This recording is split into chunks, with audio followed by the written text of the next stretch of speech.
Hey everybody, I'm Wyatt. I'm joined by Vernon, Alex, and Evan, and this is Cinema Trip Reviews Halloween Kills.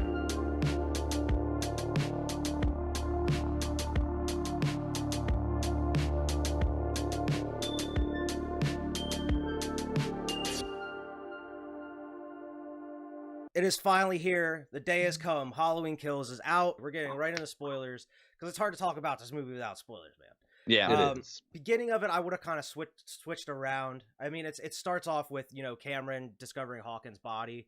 I think I would have put that after the flashback, or after, like, I would have used the flashback to 78, cut the credits, and then use like the Cameron and Hawkins thing. But I mean, he finds Hawkins, like, I can't believe he's still alive. Got stabbed in the neck, right? And ran over with a car in the last one. And left there. They said it in the last movie. He says it in this one. Like, he has to die. Yeah. It has to die. And then it cuts to one of the best parts of the movie, man, is the flashbacks to 78, which is awesome. I love it. Yeah, those are cool. That's literally what I wrote down here. I wrote beginning equals awesome. Like that sequence is what I really thought about the most. Is that whole sequence was awesome, man. Yeah, I mean, the way they filmed it, where it looks grainy, like it's from like the actual 78 version. The way that Michael looks, it looks exactly like the movie. Yeah, like, and the way he moves. Yeah, I like the fresh mask on. The fresh mask. Yeah, it looks cool. I do have a bad note. I just want to hit real quick. The kids in this 78 scene. Oh, they're terrible. Terrible acting, dude. Like, all of them. I was like, holy shit, this is bad. The one part I actually, like, it gives me chills every time I watch it. Like, even though it's kind of weird, and I don't know if I would have put it in, but it works for me, is whenever, like, Lonnie's running away, and then, like, he trips and he falls, and then you see Michael behind him, disappears, and then the cops find him. And then, like, as they're asking, he's like, you haven't seen him? And then he looks directly at the camera and he says, the boogeyman. And, like, it's just cut, like, there's no music. And I was like, I loved it. I was like, ooh. Oh, I'm the complete opposite. I hated that. I was like, really? Oh, that was a terrible delivery. It was complete opposite for me. I don't know. I liked it. I thought it was just cheesy enough, but, like, that's what they referred to him as, the boogeyman. Oh, for sure. And even in the original trailers, it's the man or the shape or whatever. Like, I get it. But, like, I hated that. Since we're talking about Lonnie, Lonnie is definitely new to the story, right? No, he's in the original. Was he? Yeah, they mentioned Lonnie in the first one. Yeah, but he's not as, like, a big of a part, though. Like, I don't remember him. They actually make the kid look like one of the kids in the original movie. It's one of the kids that's bullying Tommy Doyle in the first. That's why, like, whenever he introduces Tommy, he's like, here's the kid I used to bust his balls and all this. That's because they show him in the original one. Okay, which I did so like that. That was Lonnie. Okay, I know exactly. Yeah, okay. Yeah. Gotcha. But I loved how they used, like, the actual classic music, too. They didn't use the revamped music whenever they showed the flashback. The 78, yeah. Yeah. I have that note in here, too, that I liked that they used that type of music in that. Yeah, and that leads us to the big missing factor from the last one, the Myers house. And that's a huge focal point of this movie, is the Myers house. And pretty much the main focal point. I mean, Michael's mission in this movie is to get home. Like, and they kind of make that point where Michael's whole point of this movie is to get home and look out this window. Yeah. And we're not really quite sure, like, what that all means. Who knows at this point? But hopefully they kind of elaborate on that. Like, I know they kind of tried to with the whole, like, Haddonfield is a place where nothing happens, but I'd like to see if there is some more significance to that. The reason that they're going back to 78 really is of course for some exposition, talking about, the guy, his buddy, his cop partner, talking about his mom used to make him go and, play with Michael at the Myers house whenever he was younger, but all he would do was stand in front of his sister's window looking out. And of course, in the 2018, Hawkins talks about he was there whenever they captured Michael, and that, like, he could have stopped it. And that's another reason they went back to it. Before we go too far, I do want to say one of my good notes is that the shot where he walks into the bedroom of the sisters and the two footprints are just standing there, like, and nothing then it does the classic, and it comes out. One of my favorite shots of the whole, like, one of my favorite, like, scene by scene moves of the whole movie. Like, I knew it was gonna happen, but, like, still at the same time I was like, ooh, Like, I wasn't expecting like them to look down and see the footprints, and I was like, "Oh shit, that's really cool." I like that he saw the footprints on the floor right after talking to it. It's one of my favorite scenes of the whole movie, to be honest with you. Yeah, and I mean they really went all out to make it look like the exact inside of the house and outside from the original, because they even show like in the sister's room where he's at, they have like that, like where the trim of the house fell down and busted the window in the original, where like there was a jump scare in the first one with Dr. Loomis, and then they found the dog, which in the original like they find the dog in there, and he like even that was a weird scene. He's like, "There's a dead dog." Never mind. What? He's like, "Oh, it's nothing." No, I was like, "What do you mean mind. it's nothing? You found a dead dog? Like that's suspicious." But yeah, a little suspicious. That goes to the scene like where you're saying, where he stands in front of the window and Michael attacks him, starts choking him, and then Hawkins, you know, he's a rookie, doesn't know what to do, so he tries to shoot Michael, but he ends up killing his own partner. Man, I feel like he had no choice. Did Michael's job for him, because immediately Michael just like, okay, Michael, he's just kind of like, okay, like, what you did? Michael was pretty like tucked behind him. It wasn't like he was like holding him to the side. He was pretty like, go ahead and shoot. I thought that scene was pretty believable. Oh he yeah, was just like, all right. I thought it was pretty believable. Like, I'd probably shoot you too, man. Like, if you were held by Michael. Like, I mean, yeah, you're gonna try to make the shot, so you want to try to get him before he kills your partner. You know, that leads to them showing Dr. Loomis, and a lot of people are saying this is CGI. It is not CGI. This is actually a dude that actually was working on the production set of the last one and this one that happens to look exactly like Donald Pleasance. And they, of course, they put some prosthetics and helped it out a little bit. Yeah. But that was actually a dude that looks like Dr. Loomis. And he I think look they like used Dr. it Loomis just enough. Like, they didn't keep the camera on him too much where they're like, all right, that looks weird.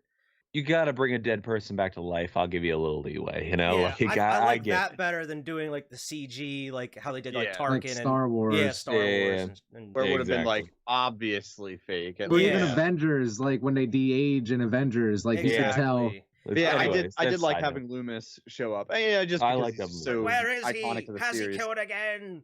And he's so it's so dramatic. Then you get that. I thought it was a cool shot of them like zooming out, and it just shows Michael standing there with the cops surrounding him and shit. I love that scene because Michael Myers didn't give a fuck, and that's one of my favorite things about like this new series is just him standing there in these tense situations, not giving a fuck. Because they want to the tone of it, like he's numb, and I think the best part of it is like he's not superhuman. He's not like he's just numb. Like he just doesn't feel anything at this point. You know, that's like, they want to make you think he is the boogeyman. Like he's numb, dude. He's just no doing emotion. Evil. I like that. Pure evil. That takes us into the open credits. And then flash forward to today, go to the bar, and we meet the survivors from 1978. Yep. Tommy Doyle, nurse Meredith, I think that's her name, I forget. But the nurse from the original one. Yeah. And then you have Lindsay as well from the original. And Lindsay was actually the original actor from the first Halloween, Kyle Richards. Cool. So they brought her back. Apparently they were supposed to bring Paul Rudd back for this to play Tommy Doyle. But he was filming Ghostbusters, the new Ghostbusters at the time. And I don't know if it would have worked. I can't see. He looks the same. I can't see Paul Rudd just the way that everybody else looked a lot older. But just the way he's like taking control and just like leading the mob. I can't see Paul Rudd doing that. Paul Rudd kind of kind of evil dies tonight. Paul Rudd would be the guy in the hospital. Be like, I don't think that's him. I didn't know that they were gonna bring all the old like people back into this story, and that excited me. I didn't know if it was in a trailer and you guys saw it, but like that excited me. I was like, oh, okay, like that's kind of interesting to see what's gonna happen to these new people, like the people that were in it before, but they're new people now. Yeah, they're survivors. And that's exactly what he was talking about when they brought Tommy up on stage. He tells the story and says like this is for the survivors and all the people that died 40 years ago. And that was a great introduction for it and everything, because he said like no matter what, like the boogeyman's coming. He's like, I don't know. He's like, he's gonna come for me. He's gonna come for you. He's like, I don't know what. Next Halloween. Yeah, exactly. And I was like, oh, like I don't know. I like that little speech. The acting in this movie was pretty good for the most part. There's some questionable dialogue, of course, throughout the whole thing. But I thought it was a pretty good introduction. He's with Lonnie and everything, and you get to meet a couple minor characters, which, you know, they don't move on. Eventually, the nurse and the doctor, that are at the bar. I mean, that's when like Lonnie gets the call from his son saying like he found Hawkins and everything. He has to get picked up. And he's saying Lonnie's in trouble. And then they actually show on the news. I don't know if you saw it, but I noticed the dude that they see in the middle of the movie, you know, the weird mental patient, but they actually show Michael Myers' mugshot after that, but it's super blurred out, so you can't see who it is. And I mean, they don't show the names of who they are, so that's why nobody knows who they are, like who they're looking Michael for. Myers. Yeah. They just noticed that face. Yeah, and I mean and then it kind of cuts from there to what's going on with Jamie Lee Curtis, with Laurie Strode, and then her family at that part, and they're on the back of that truck leaving from the bleeding out, telling the fire crews to don't save him, she's don't like, put it out, let them burn, let it burn, let them burn, let it burn. And as I wish they wouldn't have put this in the trailers, but I understand it because it was a main point of the marketing was this whole pretty much the whole scene of Michael breaking out. Oh my god, that was there were two parts to this movie, and I told Wyatt the second one already, and we'll get to that. But I'm like, he comes out with all those firefighters, they start to like square up, and I'm like, I don't remember the trailer, I don't remember watching it, so like I'm watching this, I'm like, he's gonna kill all these people, every single one of them, and he just not. I like the introduction though, like where they were walking through the house, and then he falls through the floor. And as he's trying to get up and call for buddies, you just see like the gun locker from the first one open up, and he's just standing there. He's just chilling in the fire. He just goes to town with that like that axe that he has, man. But yeah, he just straight slaughters everybody with the axe, with that like the saw for cutting open cars and shit. Oh yeah, he turns it around on the dude. One problem I had with this part though, like the fire hose when it was blasted him. That shit looked like a garden hose blasted him. I was like, come on now. It was just like, and he didn't like back up at all. He stood his ground. Just that fire straight hose, like stab in the face. And then he just right in his fucking, like you couldn't like dot, like come on, like it's like Michael's just like, okay,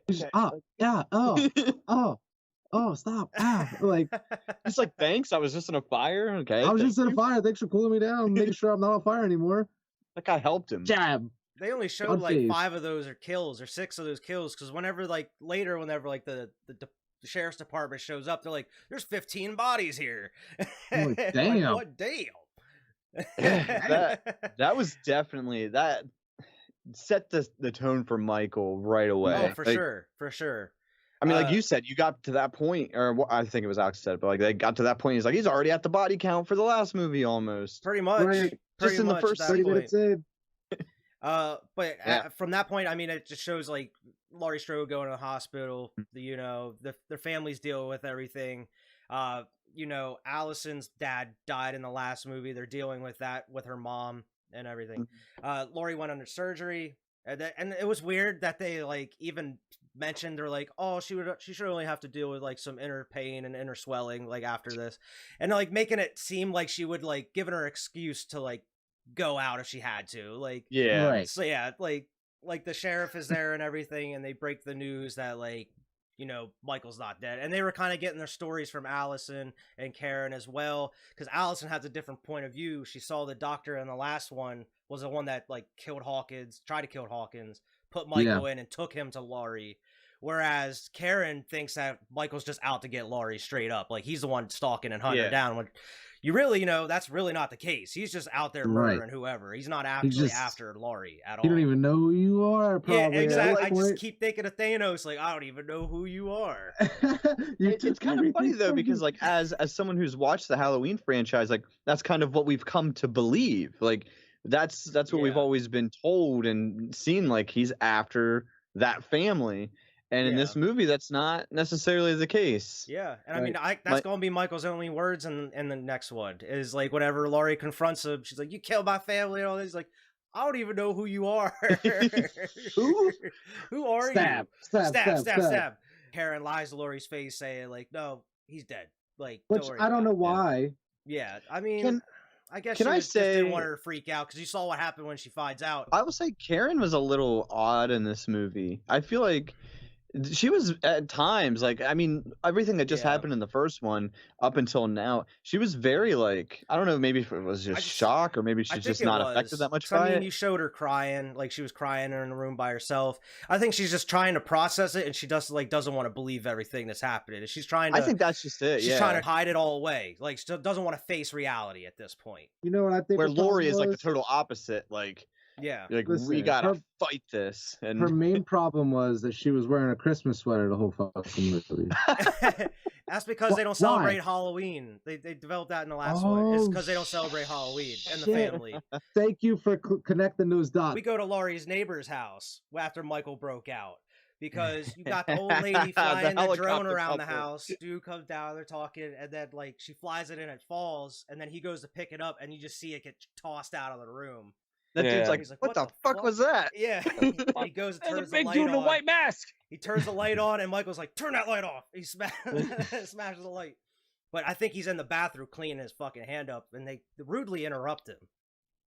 Rudely interrupt him, and he has to smash this dude's head against the wall and put his neck through the glass.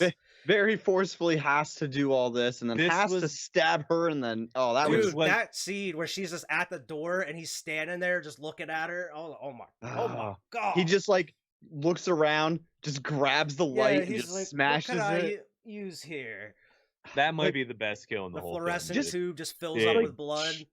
Just like the premeditation of it. He's just like, how am I going to kill this lady? Because I don't got my knife on me. Yeah, here, this'll do. And he like you see him go through like the thought process, like, all right, how am I going to do this? Here we go. And he just does it. Just like a couple other parts in this movie, he toys with his victims. He pulls her off to the side so she can watch him fucking.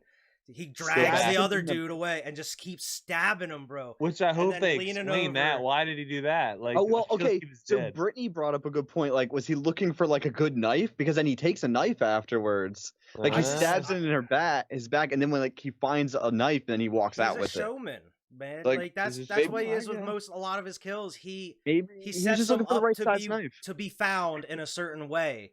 Just like in the last one, he put the sheet over her, like the pumpkin next to her.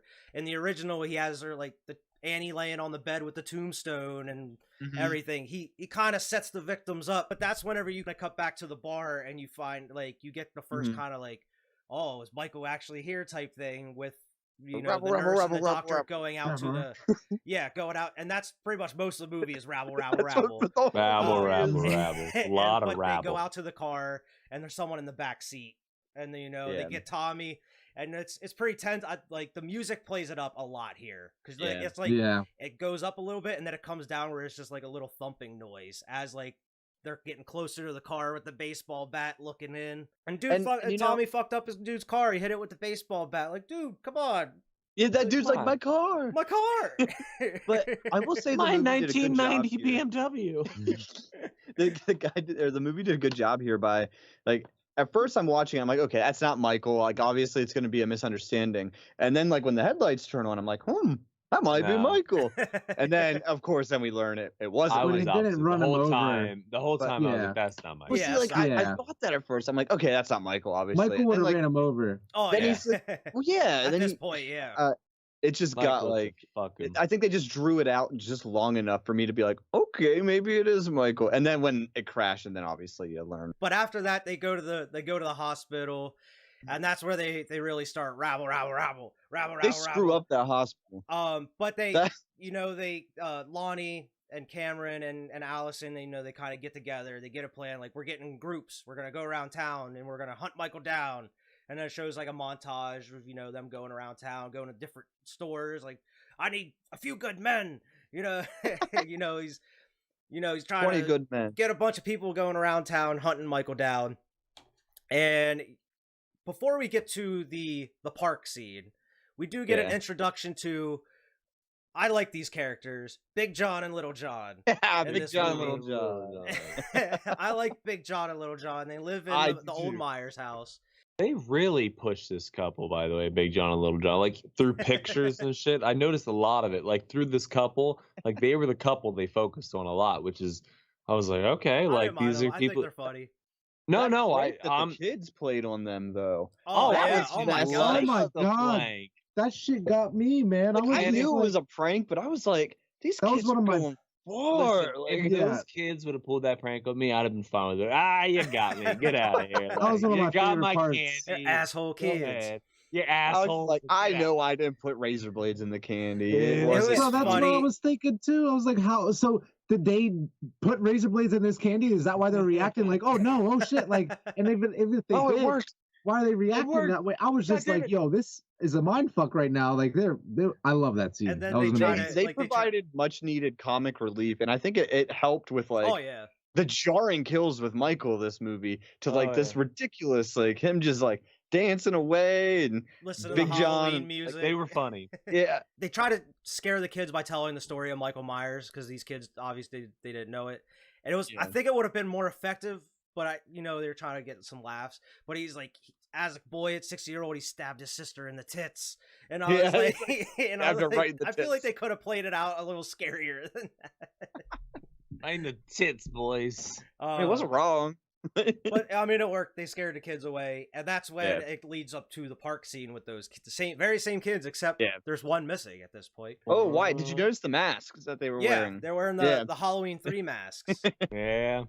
They were. Bernie pointed that out really quick. And that's this is. Oh, go ahead, man. Go ahead, Wyatt. Go ahead. Oh, I was just gonna say this is where like Lindsay, Nurse Marion, and the doctor and the nurse roll up. Lindsay goes and checks out because they see the kids at the park. They're like, these kids shouldn't be out here. What are they doing? Yeah. She goes and checks them out. They're saying there's like a spooky man in a white mask playing hide and seek with them. And then like they look over and Michael's by the car holding the other kid's mask, and it's just dripping blood. And I would say this is probably one of the best parts of the movie as well, because like what I was saying before, the music in it is amazing the whole time while it's panning out. And I mean, I was wondering what Lindsay was doing at the time because she went and like grabbed that I actually knew what she was doing. And then she started putting bricks in it. But Michael, throwback to the original, climbs up on top of the roof, starts like fucking with him. I thought that couple, the nurse and doctor couple that they introduced, just by the fact that they were focusing on them so much, I thought they were going to last a lot longer. Oh, no. So going back to the whole Michael being ruthless, like when he got them, I was like, oh man, like they just took him out. I thought they were going to last. Also, while we're on that subject of that couple had one of the best jokes of the movie when she was like, I'm a doctor, he's a nurse. Yeah. And they were dressed opposite. I guessed. I laughed out loud on that joke. They were dressed opposite. Yeah, she was a nurse, he was a doctor. And yeah, that was funny. But yeah, I mean, that goes to just a series of unfortunate events. Like, where she tries shooting Michael, he gets the hand smashing the window, pulling her hair. And then, like, she climbs out the window, which you think as soon as she climbed out the window, she would just start shooting him on top of the car. But she doesn't start shooting until, like, the other two are dead at that point. Yeah. Which, it was just a little weird editing at that point. This is... Go ahead, Wyatt. I'm sorry. Yeah, but I mean, like, the whole part, I think that could have been cut out where she was like, this is for Dr. Loomis. And then it just, like, clicks, and then he just stabs the shit out of her. While he's stabbing Nurse Marion, the dude tries to choke him out with, like, the stethoscope. And, like, the way that, like, Michael just looks at him while he's doing it, bro. And then it's one of my favorite kills of the movie. He slides the knife up under his eye, and you just see his eye, like, sitting on top of it, dude. I do agree. That is one of the best kills. Like, I love that kill, man.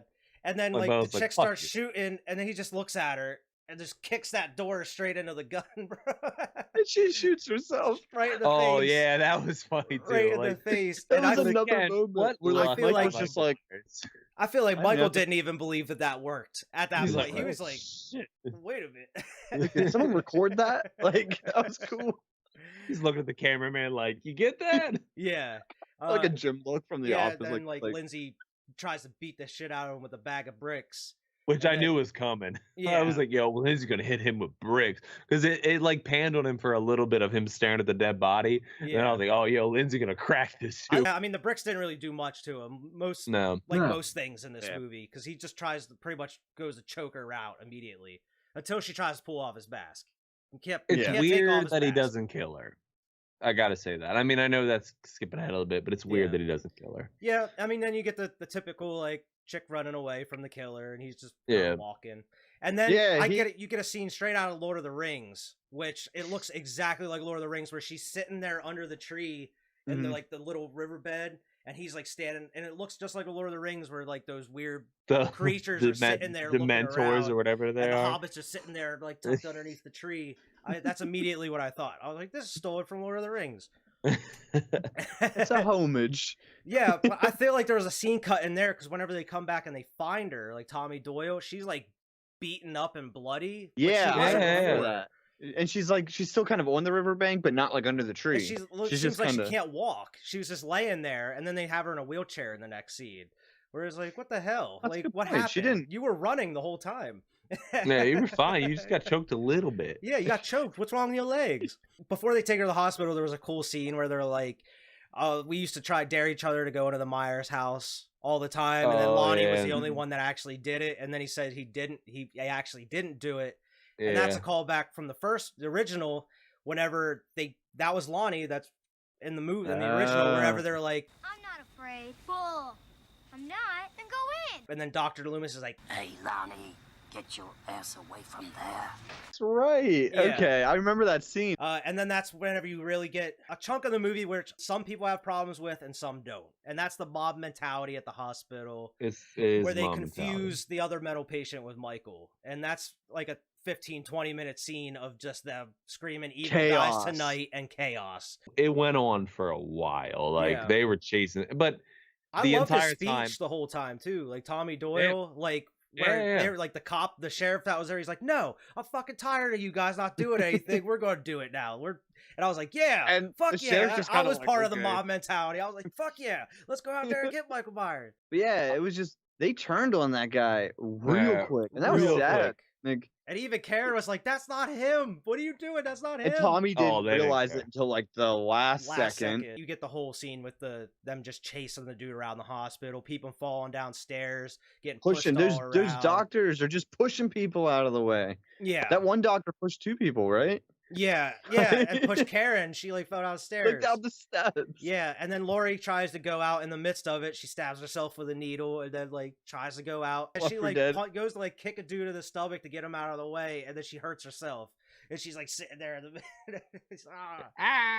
I understand it. I wasn't expecting Lori to really do anything in this, and that was like it was funny because like after the movie, me and Annette were walking back to the car. She's like, I wanted her to do more. I wanted her to be involved. I was like, she's like a 65, 70-year-old woman that just got stabbed. I don't think she's going anywhere in this movie. I'm with Annette. One of my biggest complaints, I don't even want to bring it up till later.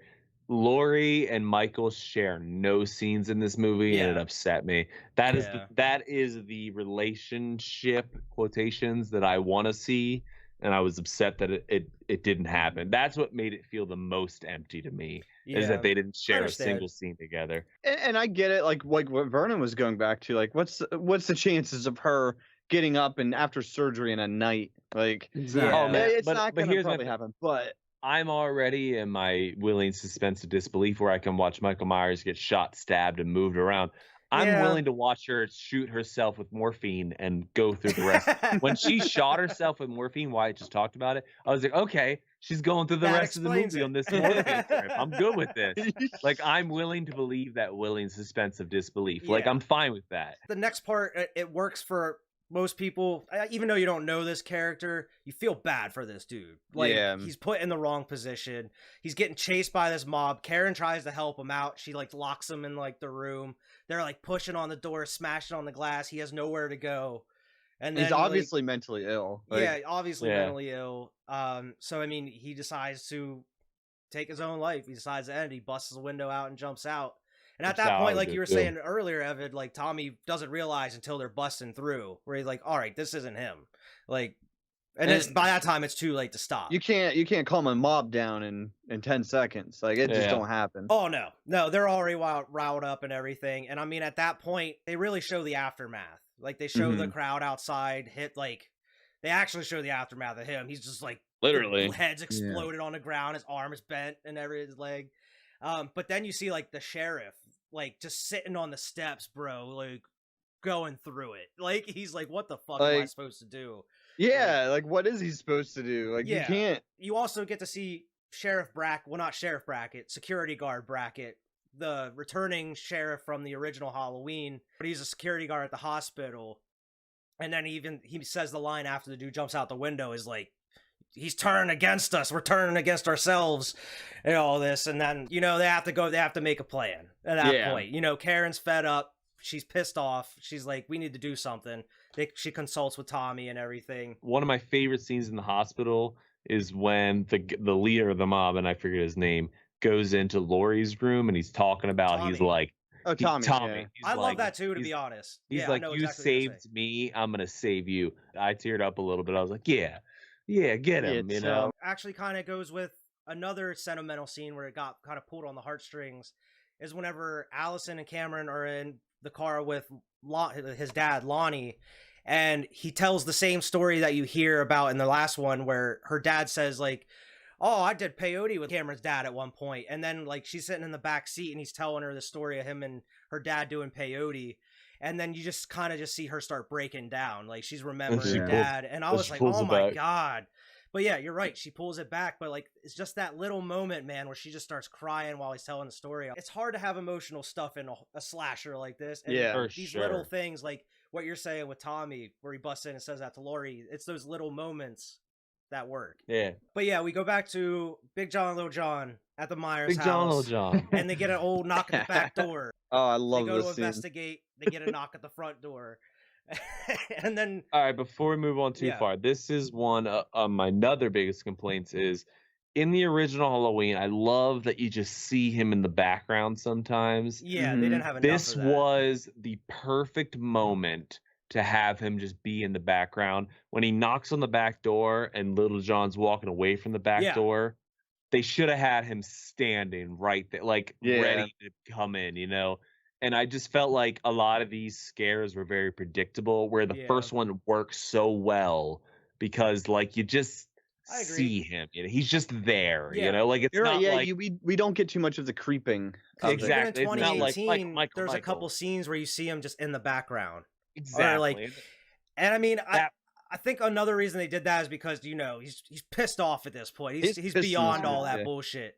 I get it. That was agree. the first scene, though, I noticed that I was like, oh, they should have really did that. The like, only time he that was really like in the background creepily was whenever they were showing him holding that kid's head. That was really the only time where he was like, where they kind of like look around and like, oh, he's back there. So many scenes in the first one that works so well because he's just in the back, like when he drives by Loomis or he's behind the bed sheets is such a famous meme. Like those are scenes that work because he's just there, but he isn't like oh my God, he's right there. You know, he doesn't belong. Or like music POV shots. You didn't have any Michael POV shots in this movie at all either. Yeah. You know, they go to check the back door because did you lock it? And then they see like the bloody handprint. He's like, that's not a child that's in our house. Favorite line in the whole movie is like, I have this knife. I have this knife. I have a little charcuterie knife. And then he grabs and it's a play on, because like the little dude's Big John and the tall dude's Little John. And then Little John gets the big knife and Big John gets the little knife. Makes no sense, but it's so funny. Like I love right after this scene, they're walking around going, Big John. Because they're just trying to like let each other know they're all right. Like, room's clear, Big John. Like, Big John. Like, I'm okay. They are Little not John, equipped for this at all. Oh, no. They should have just left. They should have peaced. But kudos for trying, I guess. And then you get another one of the best kills in the movie, man. He stabs the dude up through the armpit, and then he just squeezes his eyes out. I actually looked away at that one. Oh, bro, it's gnarly.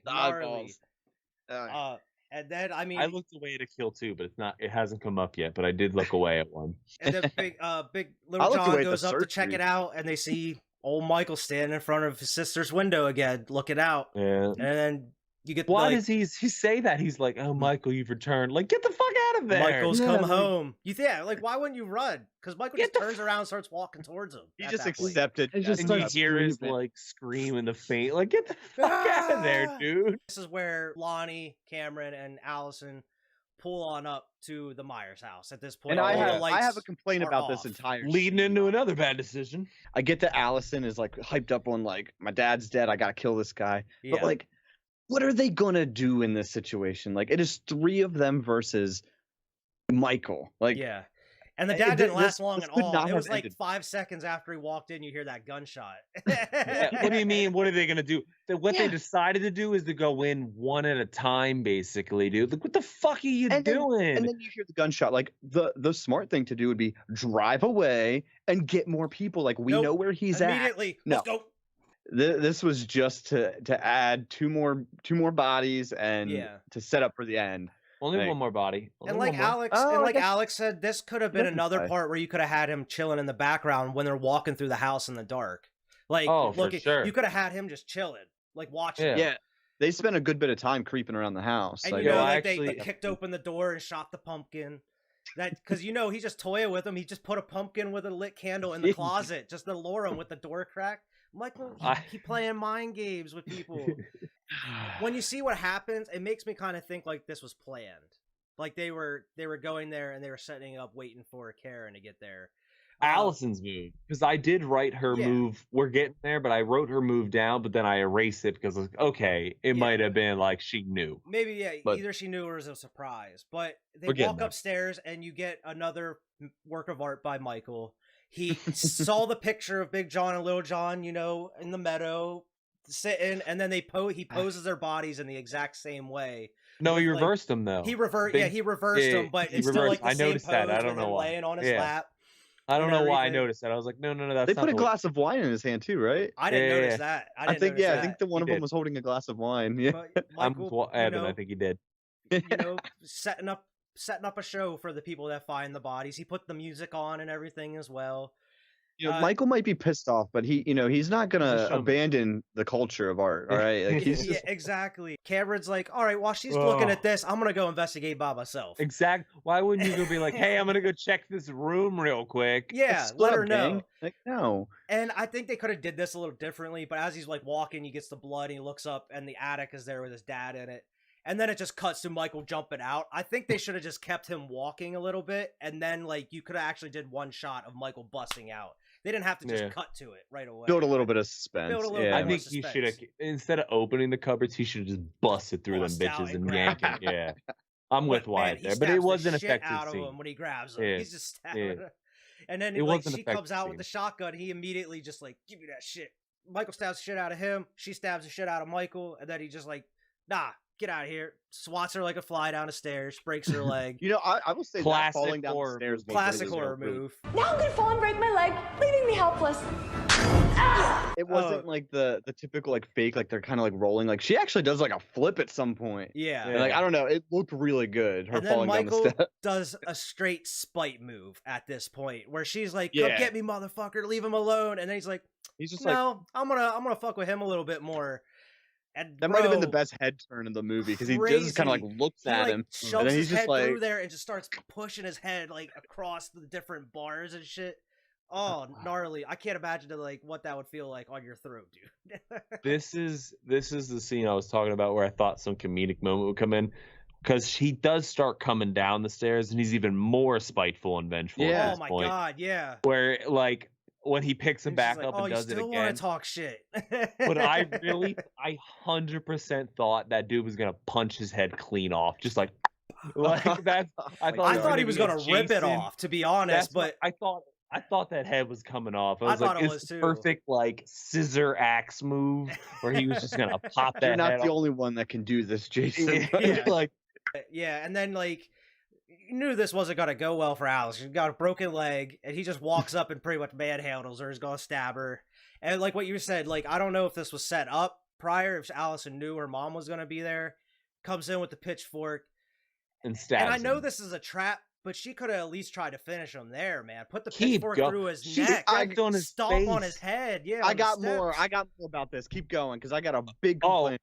It even goes into the mob scene. I think you were going to it. Why aren't they beating his brains into a Keep going. No, let's get to that. Before we get there, I actually like this point. Whenever she stabs him, she kicks his in the head, and then she pulls his mask off and does the whole I'm innocent like your sister type thing. And then it plays the classic theme, bro. The classic Halloween thing, and it's quiet. All you hear is the piano. and it's just him like just chasing her, and they always like either show it from a super far away view or it's dark and you can't see his face. Just obscure his face just enough. Like you can see like a little bit, but it's not like. But I love it, man. And they're walking behind the houses in the dark and shit. It's awesome. And then you know it's a trap at this point. You just see, you see the mask laying in the middle of the road. And I felt bad for my boy. I know he killed all these other people. He's massacred all these people. I felt bad for you my and boy. Marissa. You both. She said that's not fair, and I said fuck you. I knew he was gonna get out of it. Even though like you said he was set up and it looked bad. It was just he's gonna fucking kill all these people. This is the biggest complaint of mine throughout the whole movie. Two things. I know. Yeah. One is whenever they trap Michael, Sheriff Brackett. They didn't have to have him say this, but he's like, "Happy Halloween! Everyone's entitled to one good scare," which is the line that he says in the original Halloween. You know, it's Halloween. I guess everyone's entitled to one good scare, huh? It didn't need to be said there. That was cheesy as shit. I mean, it could have been Busta Rhymes cheesy. Yeah, but it's better now. It wasn't the mob beating up Michael itself. The thing I didn't like about it the most is whenever he turned it around and killed the mob. They didn't film it the same way. They did it real artsy, where it was like in a sound studio with nothing but blackness. I wish they would have kept it street view with him just fucking slaughtering everybody. They didn't like have with the whole thing with like Lori zooming in on certain things and like I don't know. I didn't like the way that they did that. And I'm with you. It's my compilation. I might meet with Evan. Yeah. Why these people are not fucking finishing this dude off? Okay. Like. The beat biggest, this man into a pulp. Decision. Right. So Karen, they allow Karen to have like the satisfying ending. Her right? stab. She comes up, she stabs him in the back. Yeah. You're not right between the shoulder blades. In the freaking brain. The meatiest part of the body, basically. No, you know. Okay. I'm sorry, and I get that like we have to have justice in this country, but like this dude has killed 25 people in this movie. Well, maybe not at this point. No one's cutting his head off and putting it on a spike. Yeah. Like. You don't know. We don't know if we've talked about this. I don't know if you cut Michael Myers' head off and if it's going to work.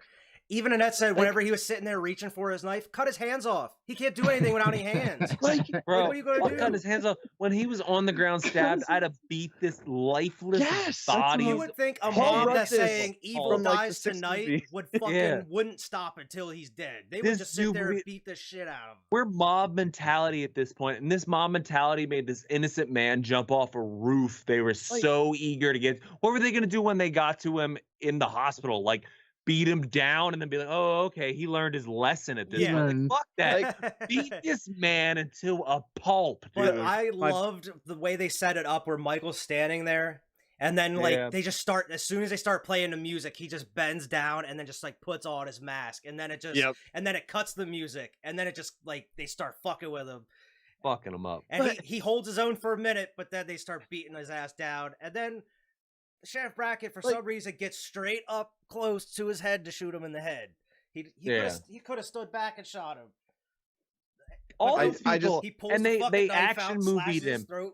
They action movied him. They all came at one at a time too. Like, I'm gonna cut you. To be fair, like in my opinion, this would be a good way to end Michael permanently. Like if this is how, like if the third movie, if the third movie is going to finish Michael off. I mean, I don't know if that's their goal. Yeah. But like, if it is, this would have been great. And then like, you know, maybe have Lori have the final kill or something. You know, like something like that. But like, the fact that he's surrounded by 30 people, and like Alex said, none of them's trying to smash his head in. None of them's trying to like. To me, like that to me is like no one is actually ensuring with one of those trucks. Like you guys aren't checking his pulse and making sure he is dead. Even before that, when the mom or Lori's daughter like curb stomps him into the stairs, like why the fuck did you do one curb stomp? I'd be smashing this dude's face, dude. Like like no mercy, dude. At this point, like it's not like it was in the first movie where he just got a few kills, you know, like no, like at this point he has far past redemption. Like no. Start thinking it is done, and it shows like Karen back at like the Myers house with her daughter and like the medics and shit, and then it cuts back to the mob and getting slaughtered. Sheriff Brackett tries to shoot him, pulls the knife right out, slices his throat, goes downhill from there. He's just slaughtering everybody at this point. While while it's more believable, or while it's more entertaining that's how it went down, he got up in the middle of it and then started killing him. I think it would have made more sense if he did the whole like play dead and then get out of there when no one's paying attention or something. That's what I was expecting. Like, like they think they kill him, they put him on like wherever they're taking him, a gurney and then or whatever, he busts out of there and a movie or whatever. But yeah, he murders everybody, and I didn't like the way they did it, like the artsy way that they did it. The only part I did like was whenever like the Tommy part, wherever like he hits him, like he stabs him, and then it shows Tommy on the ground, and then it like I don't know what they did like a camera spin from like him laying there into a close shot of his face, and I just for some reason that worked. I really like that shot. And then it just cuts to Michael using the bat, just busting his head in. He just freaking Negan's. Which they should have showed it, man. They showed everything else in the movie. Out of everything, they should have showed him blowing up Tommy's head. With we deserve to see Tommy. Exactly, big character of the movie. Yeah. That moment when Michael gets up and kills the mob to the end of the movie feels completely different from the rest of the movie. It feels it feels like a dream, like a fever dream or something. Because immediately after that happens, Karen gets up and looks at the window and sees like a vision of young Michael standing there in his clown suit. Yeah. Mm-hmm. And she knows about it because Hawkins talked about it. He told the story way back then. And I mean, we got flashbacks, which we didn't say about where, Loomis goes to shoot Mike, like they beat the shit out of Michael way back then, and he goes to shoot him, and Hawkins stops him. He hits his arm away, and then you get like a scene where the cops try to hide it, where like we're gonna say that like he accidentally pulled the trigger. Exactly. He's like, "Give me your gun. Yeah. Like we'll protect you. Don't worry about it." He's business. Like, "Your good intentions don't always seem like come out the best way." But she sees a vision of Michael. She goes up to check out the room. Stands in front of the window, and it's weird because it seems like she sees something out the window, and immediately Michael steps out from behind her, and just like and it was very reminiscent of him killing his sister at the very beginning of the original Halloween, like the way that they cut it. So and it's in the same room and everything, so it was pretty cool how that would have been a very good time for a point of view shot, like you were saying. A good callback. If they would have showed it like the point of view walking up into the room. Just like in the first one. She's alive though, dude. She gets stabbed in the arms more than any other victim. She like pulls them up she's more than any other ground, victim. But I don't know. I think she's alive in next. And then it cuts to Laurie, looking out the window, and then it shows the badass shot of Michael just standing there covered in blood on the mask, which was awesome to see. And then it just cuts to black. That's Halloween Kills. And this is the time where there was an ending that was cut from this movie, and there was the leaked script and everything that happened. Oh, you're gonna let me know? This is news to me. Yeah, and a lot of people are like pissed off that this wasn't in the movie. And David Gordon Green said that it will be on the extended cut, but they changed it because they realized the way that they want to go with the next one, and it wouldn't really fit narratively how they want to do it. But it would literally only add like 20 seconds to the end. This ending, literally after he kills Karen, Laurie calls Karen. And like just to see what's going on, and Michael picks up the phone, and like the original where he's holding the phone, he picks up the phone, and all Laurie hears is the breathing from the mask. Yeah. And then she's like, "I'm gonna kill you. I'm coming for you," and all that. And then it cuts to black, and then like that would have been fucking awesome. Like that would have set it up. But apparently, Halloween Ends is gonna cut to today, like 2022. Somehow. Oh, that's right. Yeah, there is going to be a time jump. I don't know what's going to happen between where Michael goes or what he does in like a couple years. So I don't know what they're going to do, man. It's interesting, and I don't know how they're going to explain the window. Is there a haunted thing? Is there like a supernatural I really thing? hope they expand on the window, because because if they don't, then it just kind of becomes like another pointless, like scary movie kind of. I don't know how you're going to explain it without sounding dumb. Like, did young Michael look out the window and see like his future of him? Like, see him as a killer or something? I don't know. But overall, man, I loved it. I like even the ending, except for the way that like he kills the mob. I think it just should have been shot completely different, just like on the street, like how they shot them beating him down.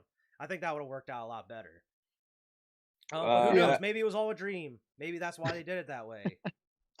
I don't know. I agree with Wyatt. I did like it a lot, but it is very DC syndrome to me. It just felt like a very pointless story. I hate to be critical of it because I love the Michael Myers series, and I'm not saying it's a bad movie. But to me, 2018 left me on a much higher. I was like, cool, like, this is great. Yeah. For this one, I felt a little let down. I think 2018 was a better overall movie because I think the script was tighter. I think everything about it seemed tight, like the whole way through, except for the Dr. Sartain twist in it. Like, sure, that was everybody's only really criticism of the movie. Yeah. I didn't really have any moments like that where I was like, oh, that was super weird, like out of place. Yeah, I think it's hard to give it, knowing that it's a trilogy, it's hard to give it like a full grade just to see like we got to see how it all fits together, because it could either go really great or really not great. So this is a bridge, and hopefully it was a good bridge. But I liked it. It was fun. Yeah, very fun movie. I think that was the best part about it. It was a great fun time. Story, was a little lacking, obviously, but I don't know. The only thing I would have changed, like I said, was the whole like ending, like how he escaped the mob. I don't think him murdering them and like it was fun to watch. Don't get me wrong, walking but right back into the house and surrounded by police. To me that just doesn't seem. It didn't. Again, I know it's a freaking horror movie. You got to suspend your belief a little bit, but like. It seems unbelievable that all these people didn't try to finish it for good, but we'll see what happens. It is what it is. We will see what happens. Vern? Vern. Liked it overall pretty much. Like my favorite part was definitely like a tie, and it was like the little door kick with the gun. Like I thought that was like you said, like even Michael Myers probably just like, damn, I was just trying to fucking kick her away. You know what I mean? Like I thought that shit was cool. I wasn't expecting it, more or less. That shit came out of nowhere. Yeah. And then the prank scene, like we were saying, like that was probably my favorite scene because I was like invested in it. I was like, oh my god, like this kid swallowed a razor. I didn't know where it was going. I didn't know if Michael was gonna come out and kill him. I didn't know what was going on. So that was a very like entertaining scene as well. And my least favorite, hands down, is like pretty much the whole like last 5 minutes of that mob mentality hospital scene up until like he kills himself. Like you weren't down with that. I didn't like that part at all. I thought that was fucked. And I know it's a horror movie, but I was just like, I did not like that part at all. Somebody's trying to stop you and nobody's listening. Yeah. Nobody's listening. All right, why? What would you give it? Review 1 out of 10. All right. This one I would probably give like an 8. I'll give it an 8. Yeah. Okay. Because it's not without its faults. There are some things like you were saying, but man, I think it was a solid 8. I really liked it. I would be close. I feel like there was a lot of good ideas in this, but it could have been contained more. Like it could have been shrunk down more. Yeah, they could have tightened up the script a little bit. Like they could have tightened it up a little bit. Yeah, so I would give it I think the kills are the best part of this film. I think some of the kills are great. I wasn't here during the firefighter scene, but I think some of them kills are awesome. Like, just the brutality of them. But I'd give it like a 7.2. I thought it's a good movie. I'd go see it again. Yeah. I'm trying to think of like I'm trying to remember what I gave The Conjuring, because I'm trying to like think about how like, because I know that was the last review I was on with you. Yeah. Good luck, man. I think I actually enjoyed this movie a little bit more than The Conjuring, but that's just because I really like the Halloween franchise. Yeah. So I'm gonna give it a high 7. Okay. Maybe not quite an 8, a little bit higher than Alex. So let's go like 7, 8. Something like that. 7.8. I think it was more fun to watch than The Conjuring. The Conjuring story, which was my favorite part about it, was it actually like wrapped itself up a little bit. But this movie is a trilogy, or the middle of a trilogy, so. I'm going to give it an open 7.8. It could go up or down. It could. Depending on what happens. I pretty much agree with you, too. I mean, we're all really close here. I would say, personally, I would probably give it like a 7.5. I was thinking like 7.7, 7.5, somewhere around there. Since you said 8, I'll go to 7.5. But just because it was entertaining the whole way through. There was parts where I was like, I was invested in this movie the whole way through. There was parts you obviously noticed like, oh, what are they doing there, or like cheesy lines, things like that. Every movie's got it. Yeah. But overall, it was a great horror movie, great Halloween movie. 7.5. Awesome. It's gonna be good to the series. Like when this is all finished up and it's 1, 2, 3, 4, because there's gonna be 4 technically, because the first one counts. It's gonna be good. It's gonna go well. Hopefully. Hopefully they finish. Yeah, that's what I meant by the opening. This could be either like the setup to the grand finale or the beginning of the end. I think the middle of any franchise is the hardest part, and there's very few franchises that pull the middle off well. So I think it's fine. It's not abysmal. It's a good movie. I would recommend it. I'm gonna watch it again. I'm excited to watch it again. Highly recommend. Yeah, this will be fun to watch like right before the next one comes out. Watch the first two, and then we can see exactly how it all plays out. That's the hope. And we're definitely gonna come back here next year and do a review at this time for Halloween Ends when that comes out. So we're definitely gonna be doing a review at that point. Make sure to check out all of our reviews this month. We got another horror review next week as well. We can't talk about that as of right now because Vern's picking it. Vern's the one picking next week's movie, and I have no idea where he's gonna go with it. It's gonna be interesting. Just wait. So till next week, make sure to like and subscribe. Make sure to check out all of our other content on the channel. We got tons of content for you to watch, and we'll see everybody next time.